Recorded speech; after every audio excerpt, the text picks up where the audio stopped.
Skeletons of the Marital Closet by Wen Tang. Chapter 1401. Gale was indeed a little frightened. She did not expect Natalie to be so humble and did not think of herself as a human being. Natalie had held her noble head high before, but now her head was almost buried in the ground. It was so unexpected. The contrast was too great. Was she still the same person? Was Natalie possessed by someone? Gale turned to look at Shawn. "It's too strange," Shawn said calmly. "It's not surprising, Gale. If you see through human nature, you will understand what Natalie did." Human nature? There is only one possibility for a person to suddenly change so much. She has a new purpose, and she will achieve it at all cost, Shawn said. Bowing and polishing shoes were nothing. Even if Natalie were asked to lick Shawn's leather shoes clean, she would do it without hesitation. Gale replied, "Natalie's new purpose is to get us to spare her?" "I'm afraid not." Natalie's eyelashes twitched slightly. Shawn was still Shawn. How could he see through her so quickly? However, she wisely did not speak and remained quiet. Naturally, someone would speak for her, and it was not her turn to speak. Matthew said, "Mr. Wood, Gale, you have also seen Natalie's attitude and determination to admit her mistakes. She has really realized it. She wants to repent and make a new start. If you are merciful, please give her a chance." After saying that, he kept winking at Arum.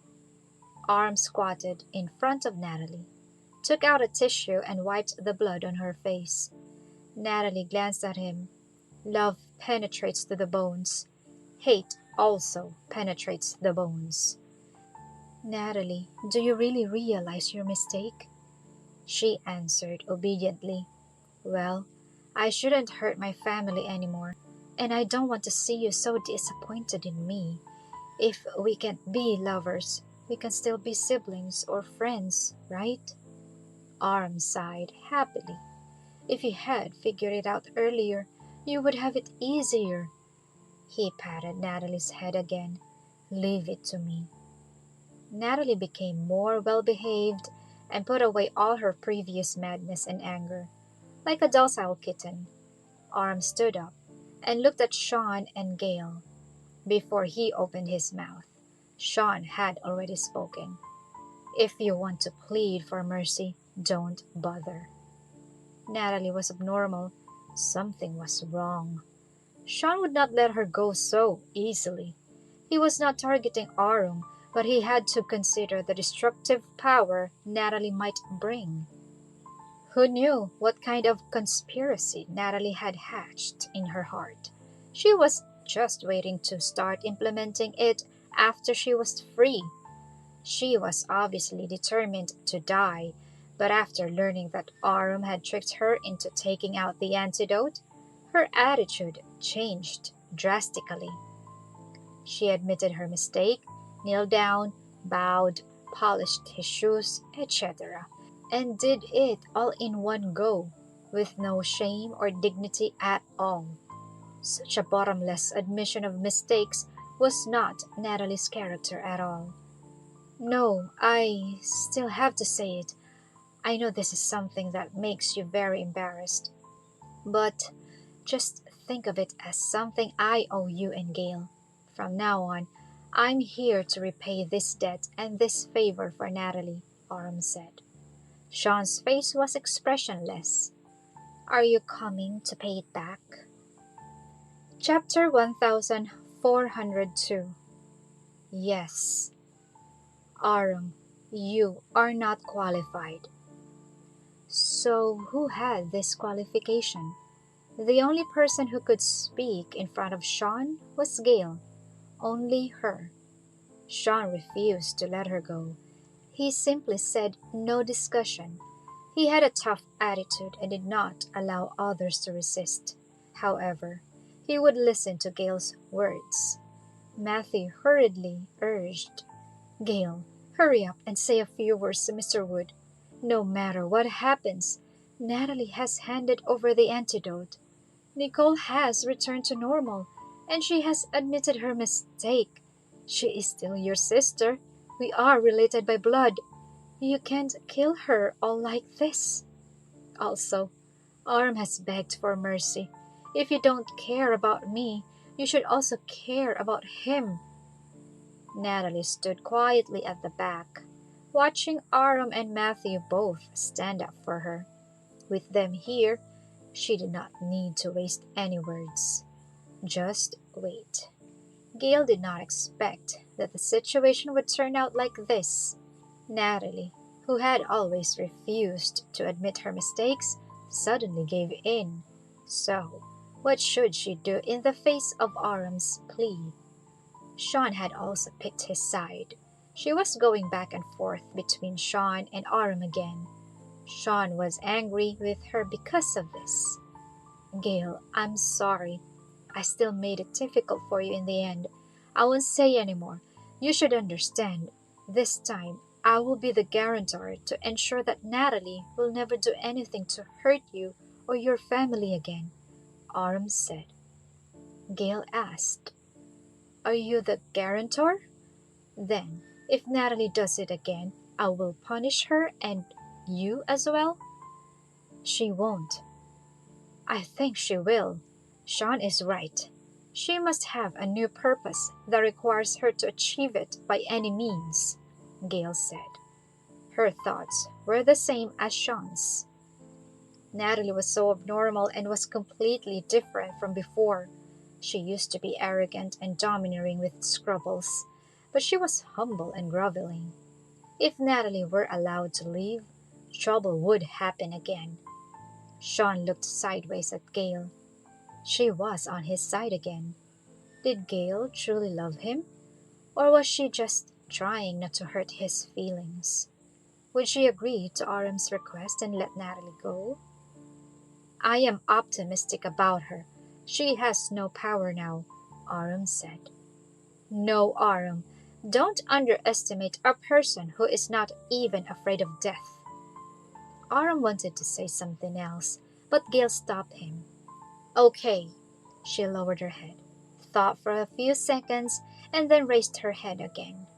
Aram, you have helped me a lot, protected me, and supported me many times. If it weren't for you, I would not be standing here today. I owe you a favor for what you have done for me. I will always remember it. I also understand that I can't repay your love, and I can't afford it. What's more, after my life experience was revealed, we still had a brief intersection in childhood, and there was a friendship from the past. The Yarn and Lefting family has always been good friends with each other. Gale looked at Aram seriously. I understand better why you want to save Natalie. I know your feelings and thoughts very clearly. I can promise you anything, but this one? Sorry, I really can't do it.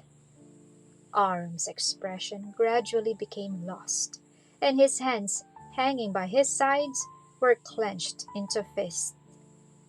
However, Shawn's expression suddenly became vivid.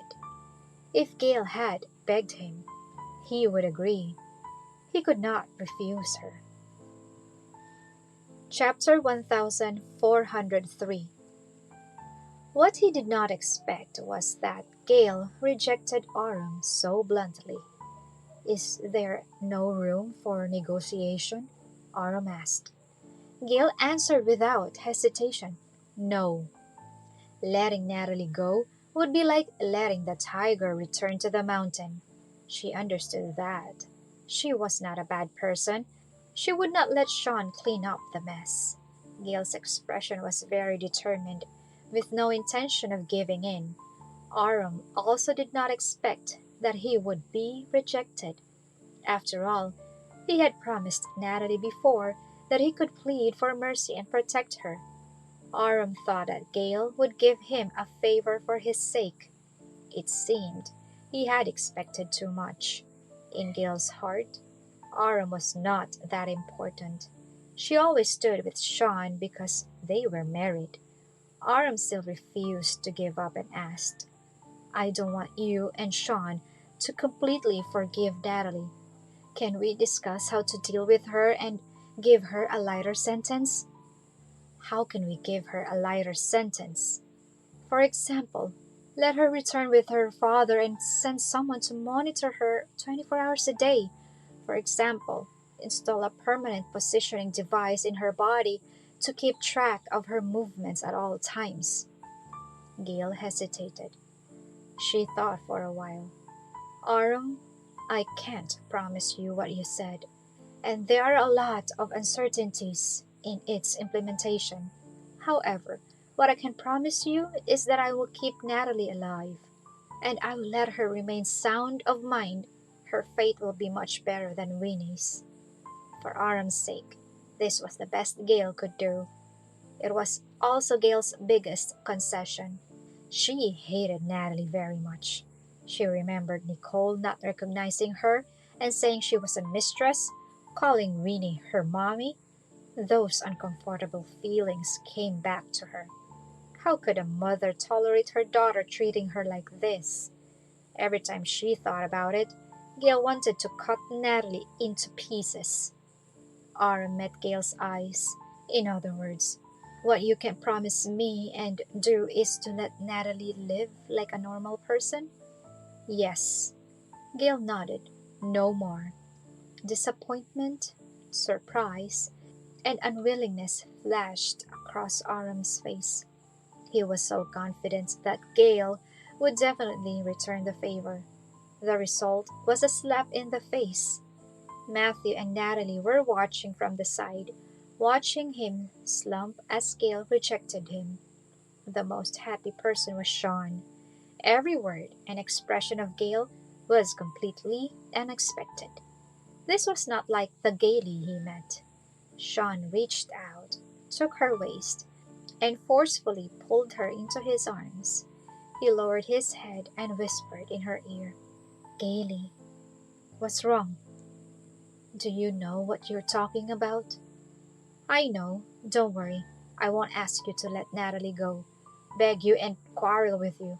She doesn't deserve it, Gale responded. Shawn smiled unconsciously.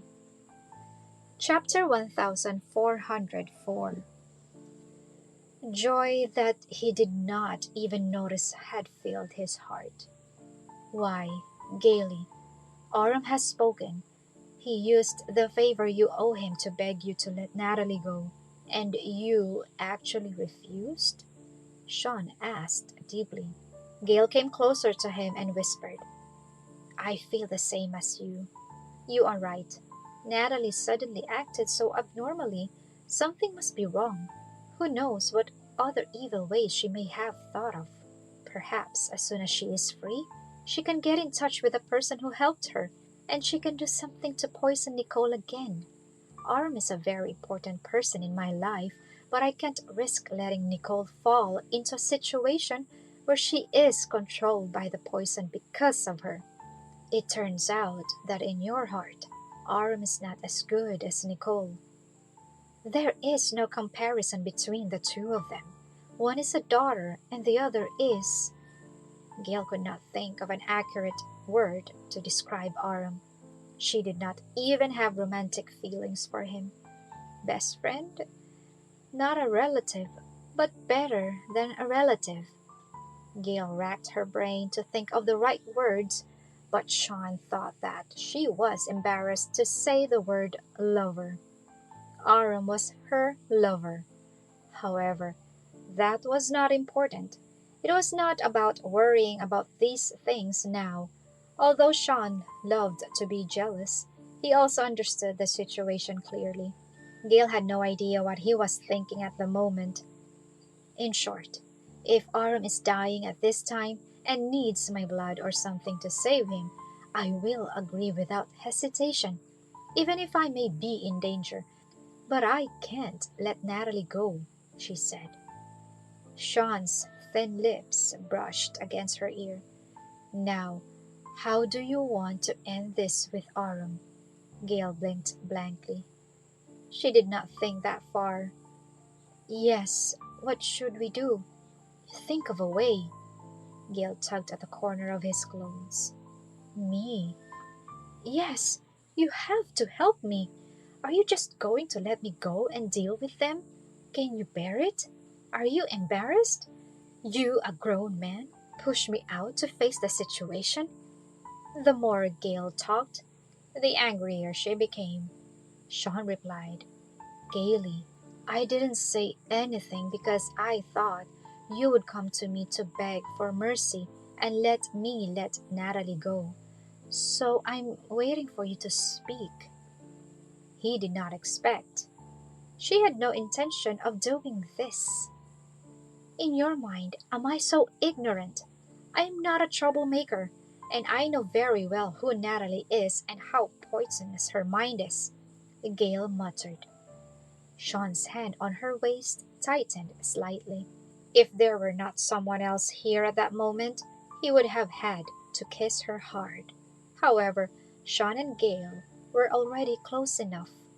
The two people were beside each other and talking in a low voice. Everyone else was puzzled. Aaron could clearly see that the smile at the corner of Shawn's mouth was getting more and more obvious. Shawn advocated not letting people go, so he was so happy because Gale was on the same side as him. Aaron was excluded. It turned out he was an outsider. Chapter 1405. At this moment, Aram suddenly saw clearly the huge gap between him and Shawn from Gale's perspective. She was Shawn's wife and the mother of Nicole and Joshua. She had been inextricably linked to Shawn throughout her life. It was an endless love thread, an entanglement that could not be let go. Even if there was no love, Shawn and Gale still had children. What was more, love had always existed between the two of them, never disappeared. Feeling a lonely gaze staring at him, Gale looked up and met Aram's gaze. Shawn was happy. Aram felt uncomfortable. Gale suddenly understood why Shawn said those words before coming to Aram's house and why Shawn took the initiative to propose a divorce. It was because she had been going back and forth between two men. It was impossible for her to make both Shawn and Aram happy and satisfied at the same time. She would definitely hurt one of them. That was not what she wanted to see. Gale never thought about choosing between two men. The person she loved had always been Shawn. As for Aram, he was the one who loved her. She did not expect it and was very surprised. Plus, she was the daughter of the Yarn family, and it suddenly became even more complicated. It seemed that after Natalie's matter was settled, Gale must have a private talk with Aram. Some things must be said clearly in person. Aram, I am very grateful for your help to me over the years. If you have anything to do in the future, as long as I can help, I will not hesitate and do my best. But I owe you a favor, not Natalie, Gale said. Maybe you misunderstood, Gale. I want to save Natalie, not because I still have feelings for her, but, Aram said, I understand. You have been with her for so many years, and there would be no attachments. There is no love, but there is affection. Aram breathed a sigh of relief. Yes, so can you give her a chance? Gale firmly shook her head. Beside him, Matthew's eyes showed despair. Even Aram's trump card was useless. No one could save Natalie. However, Matthew still wanted to try again. Later, what if? I am willing to take the initiative to divorce Mary, leave the house without any assets from the Yarn family, and take Heather and Natalie out of Sea City. We, a family of 3, will never step foot into Sea City again. and we will never appear in front of you again. You can treat us as if we have disappeared from this world," Matthew asked. That was Matthew's final bottom line and retreat. Before, he still held expectations and hopes and fought hard. He could not just give up the hard work of most of his life to marry. Now, he finally understood that escaping unscathed would already be the best outcome. What else did he want? Anything else would be a long shot. Gale looked petite, soft, and weak, but she was ruthless. Chapter 1406. She was worthy of being the woman standing next to Mr. Wood. An ordinary person could not have such methods and thoughts. Gale smiled. A family of 3? Matthew, to you, Heather and Natalie are your family. That's not what I meant. Don't explain. If you want to leave Sea City with Heather, that's fine, but Natalie can't follow you. She had no intention of letting her go. Matthew begged, "Why won't you agree that Natalie will stay with us so you never have to see her again? Are you so intolerant of her?" Gale only said, "I will not do anything like letting the tiger return to its mountain." Natalie stood behind Aram and Matthew. Upon hearing this, her nails dug into her palms hard. Gale really was persistent. Matthew was also furious. He was so groveling and saying nice things, but Gale did not take him seriously at all. No matter what, he was still her father. Matthew pointed straight at Gale's nose. "Unfilial daughter! How did I give birth to such a child?" Gale was stunned for a moment. Unexpectedly, Matthew suddenly turned his back and began to scold her. Therefore, she did not react at first and gave Matthew a chance to continue. "You are selfish and don't care about your family. When you become Mrs. Wood, you don't help the Yarn family. Instead, you push your sister hard. If I had known you were like this, I shouldn't have given birth to you in the first place." Matthew also lost hope, so he kept saying unpleasantries.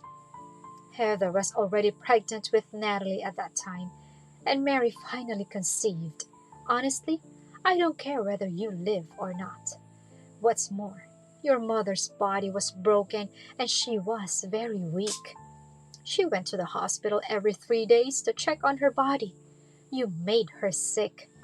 I don't want you at all, and I even persuaded your mother to abort the child, but she refused. No matter what kind words I said, that I didn't care if I had children, she didn't agree. She had to give birth to you. Oh, if I had known, I would have given her some medicine and made her have a miscarriage. I should have divorced and married Heather. How great then! No troubles." After Matthew finished speaking, his face turned red. "Gale, if I had half the heart of stone you have now, I wouldn't be where I am today. I just wasn't ruthless enough and didn't do things right. That's why you and your mother can't step on me." Gale was shocked, but after hearing that, she accepted it calmly. Matthew finally showed his true face. He no longer pretended to be a loving father, spoke nice words, and talked about family. Matthew was completely within Gale's expectations. Okay, since he has had such vicious thoughts for a long time, she did not need to have any psychological burden. So what if Matthew was her biological father? Such a person would be completely unworthy of being a father. Clap, clap, clap. Gale suddenly began to applaud. The applause echoed in the living room clearly. This time, it was Matthew's turn to be dumbfounded. What happened? Chapter 1407. No more pretending? No more acting? Have you finally spoken about what's in your heart? Gale looked at Matthew with a smile. That's right. If there is anything else you want to say, now is the time. Matthew gritted his teeth and said, I am just too kind to your mother and you. Thank you very much. I have wronged you for so many years. Gale shrugged. The woman you love is a mistress, and the woman you hate is Mary. You have no taste. That's right. I feel aggrieved just thinking about it. I should have been crueler. When Natalie turned 18, I should have divorced her and honored Heather. I was just soft-hearted, caring about her losing her biological daughter. That's why I never mentioned divorce. The more Matthew said it, the more he regretted it. If he had been more ruthless, he would have lived a comfortable life long ago. Gale nodded. Yes, so I must learn from your mistake. Today, I will do something absolutely and ruthlessly so that Natalie will never be able to turn over. Today, you and Heather will never get what you want. You. Matthew pointed at her with trembling hands. After a few seconds, Matthew rolled his eyes upward and fell straight down. Uncle! Dad! Aram and Natalie stepped forward at the same time. Matthew's eyes were half open and half closed. His mouth was slightly opened, but he was already unconscious. Gale, if something happens to Dad, it will be your fault, Natalie said. Aram immediately called an ambulance, hurriedly carried Matthew and walked out. Natalie wanted to follow, but as soon as she reached the door, the bodyguard appeared and blocked her way. She could only watch helplessly. Dad, you have to hold on, Natalie shouted. She also reached out to wipe her tears, looking very sad. Gale stood in place without moving a step, just watching the scenes unfold. After a while, she said, Shawn. After calling his name, she did not know what she was going to say next. Shawn held her hand. I'm here. I'll take you home. Gale immediately calmed down. She felt peace. In such a situation, she was confused, sad, heartbroken, and angry. Countless emotions rushed toward her. When she could not bear it any longer, the words, We'll take you home, soothed her. How lucky she was that Shawn was by her side at this moment. Natalie turned to look at her. Gale, how can you be so angry with Dad? He has high blood pressure. If something happens, we won't have a dad. It's because I'm unfilial and bad that I let him suffer this anger at his old age. If you don't like it, you can get angry at me. If you want to beat me or scold you, I will bear it, and I will never say a word of resentment. But Dad, nothing can happen to him. Gale stopped and glanced at Natalie. She said coldly, You do know that it was you who were unfilial that caused this situation. Why did you drag me here with you? Are you deaf? Didn't you hear how viciously he said that Mary shouldn't have given birth to me? He was just angry. Just don't take it seriously. Chapter 1408. Oh, Natalie. Natalie looked worried as she cried. I'm just worried about Dad's condition, Gale said. If Matthew died, it was because of you, Natalie. It was never because of me. It was you, the illegitimate daughter, Natalie, who should not have come into this world. It was never me, Gale. She did not need to blame herself. There was no need to feel guilty. If something happened to Matthew, what did that have to do with her? Matthew was only worthy of being Natalie's father, not hers. Her father has been Peter. Gale left without looking back. Natalie said, "You can be angry with me, but you can't be angry with Dad like this. He is old and not in good health. As a daughter, why are you so fuzzy with your dad? No matter what, he gave birth to you and raised you. His blood is flowing in your body."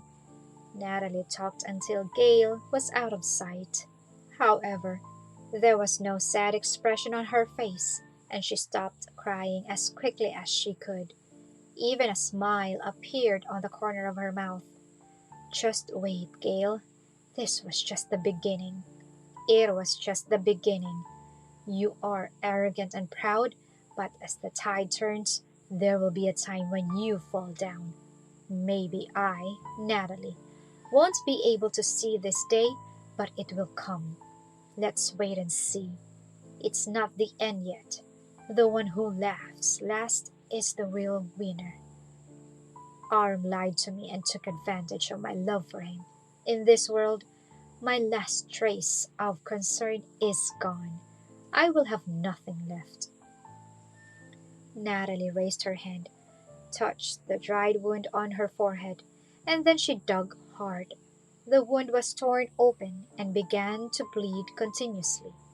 However, she seemed to feel no pain and kept digging hard, tearing off all the scabs. "I can die, and I'm not afraid. But before I die, I must do something that will make Gale miserable. Something that will cast a shadow on her for the rest of her life. Something that she can't let go of." A strange smile appeared on Natalie's face. That night in Temperley Hall, Gale sat quietly by the bed, telling Nicole a bedtime story. Snow White took the apple handed to her by the old lady. She said thank you and took a bite. She was a little absent-minded and in a bad state. She glanced at the time and closed the book. "Okay, it's time to go to bed. Go to bed early. Good night," Gale said. Nicole blinked. "Mommy, what happened after Snow White ate the poisoned apple? You only told half of it. I really want to know what happened next."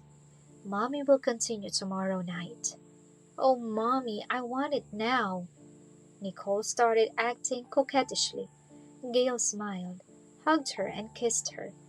It would be boring to listen to the story all at once. "But that apple is poisonous. What if something happens to Snow White after she eats it? Can't the dwarf save her?" Nicole looked worried. "Don't worry, there will be a prince to save the princess." Nicole rolled his eyes and said, "The princess is not that stupid. If I were Snow White, I would not eat that apple at all, because you cannot eat food given by strangers. Mommy, you told me many times, right?" "Yes, Nicole is so smart. I will be a princess who doesn't cause trouble to the prince. I want to be a princess who is smart and kind, but not weak or stupid," Nicole said. Gale touched her head and said, "I hope you meet a prince." "Mommy, is Daddy your prince?" Nicole nuzzled into her arms. Chapter 1409. Gale was a little surprised, not expecting her daughter to ask such a question. "What was it like when Daddy first pursued you? You haven't told me your story," Nicole asked. "You can ask Daddy and see what he says." Nicole pouted. "Boys have terrible memories. I can't remember what happened yesterday, let alone what happened so long ago. Daddy must have forgotten how he pursued you back then." Gale smiled and said nothing. "Is Shawn her prince?" "No. When he first appeared, he was a demon. Then, how had Shawn become her prince bit by bit? Love? Perhaps. Loving someone meant being willing to change for the other person." "Nicole, I'll sleep with you today, okay?" Gale asked. Nicole shook her head like a rattle. "No!" "Huh?" Was she rejected by her daughter? "You'd better go sleep with Daddy." Nicole pushed her. Fearing that she would stay in her room, she quickly retreated into the bed and closed her eyes. "Good night, Mommy." Gale shrugged helplessly. "Fine." When Gale returned to the master bedroom, Shawn was half leaning on the head of the bed, holding a book in his hand. He wore gold-rimmed glasses, his hair was half dry, and the collar of his pajamas was slightly opened. Hearing the sound, he raised his head and looked over. "Gale?" Shawn's voice was full of surprise. She actually took the initiative to return to the master bedroom? He thought she would sleep with Nicole, so he was not prepared for her and planned to read a book before falling asleep. Gale sighed. "She wouldn't let me sleep with her." Shawn raised his eyebrows. After Gale took a shower, she lay next to Shawn. However, she turned her back to him, lay on her side, put her hands behind her ears, and fell asleep quietly. Too tired today. Tired. Many things filled Gale's mind. How was Matthew's health? Where was Aram now? What was he thinking? And whether he blamed her? Heather would definitely not give up. Gale did not want to think about it. She just wanted to have a good sleep tonight. Shawn did not disturb her, but gently raised his hand and put it on her waist.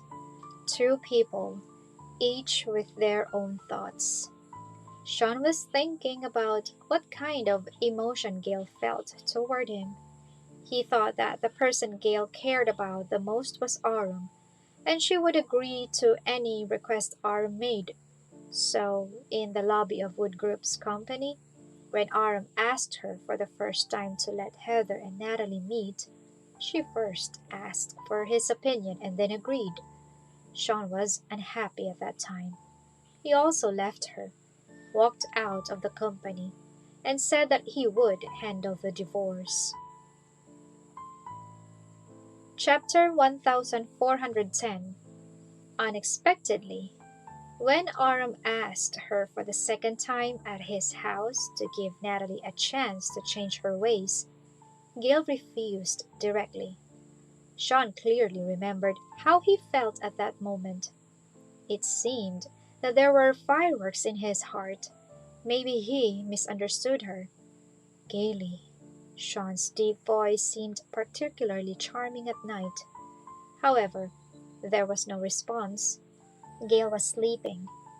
Shawn gently turned off the desk lamp and pressed his chest against her back. They slept in each other's arms. However, in the middle of the night, the woman in his arms suddenly began to tremble slightly. Shawn was a light sleeper, so he woke up quickly. He looked down and saw beads of sweat on Gale's forehead, and her lips turned white. "Gaily? Gaily." She muttered some words unconsciously. The words were vague and could not be heard clearly. Shawn bent down and lowered his head and managed to hear a few words. "No, don't say them. Don't let Mom hear. She will be sad. She wanted to give birth to me. She wanted a child, for herself and for the Yarn family. Have you ever considered her feelings? Even a little bit? She is your wife. As for the evil, things like giving medicine to cause the mother to miscarry. Don't, don't."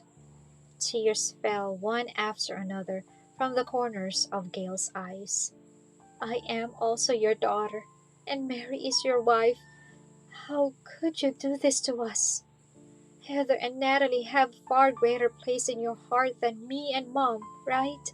However, you are where you are today because of my mother's support and help. She ignored her own health and wanted to give birth to me. Firstly, she wanted a child, and secondly, she also had complications." Gale murmured. "The person who loves you most is actually Mary. When you had nothing, she was still willing to follow you and accompany you from the trough to peak. Where is Heather? If you don't have money, There is no way she can be with you." Her body trembled slightly, and she snuggled deeper into Sean's arms. Sean hugged her tightly, his big hands moving along her back. He kissed her hair. "Gaily, I'm here. I'm here. Don't be sad." His voice was low and soothing. Gale slowly calmed down, but was still sobbing quietly. Sean kissed her tears away little by little. When Matthew said what he said, Gale had no reaction. She even clapped her hands on purpose and retorted unceremoniously. She seemed to be unforgiving and uncaring, and nothing could hurt her. However, those words entered her heart and became her nightmare. Gale cared very much. She just acted like she did not care. "Matthew is not worthy of your late night tears, Gaily. He is not worthy of being a husband or a father. He didn't take responsibility. You don't need to take him to heart at all," Sean whispered in her ear. "Sean?" Gale slowly opened her eyes. Her vision was pitch black, and a faint, familiar smell lingered on the tip of her nose. The struggle, hesitation, and sadness in the dream were all cured by the smell of Sean. "Yes, I'm here. You had a nightmare," Sean responded deeply. She shook her head. "It's not a nightmare, but it's scary." "What did you dream about?" Gale was silent for a few seconds and then spoke softly. "I dreamed that Matthew rushed to Mary and told Mary what he said to me today. It was even more harsh and cold-blooded, which made Mary angry. I want to jump off the building. I don't want to live anymore."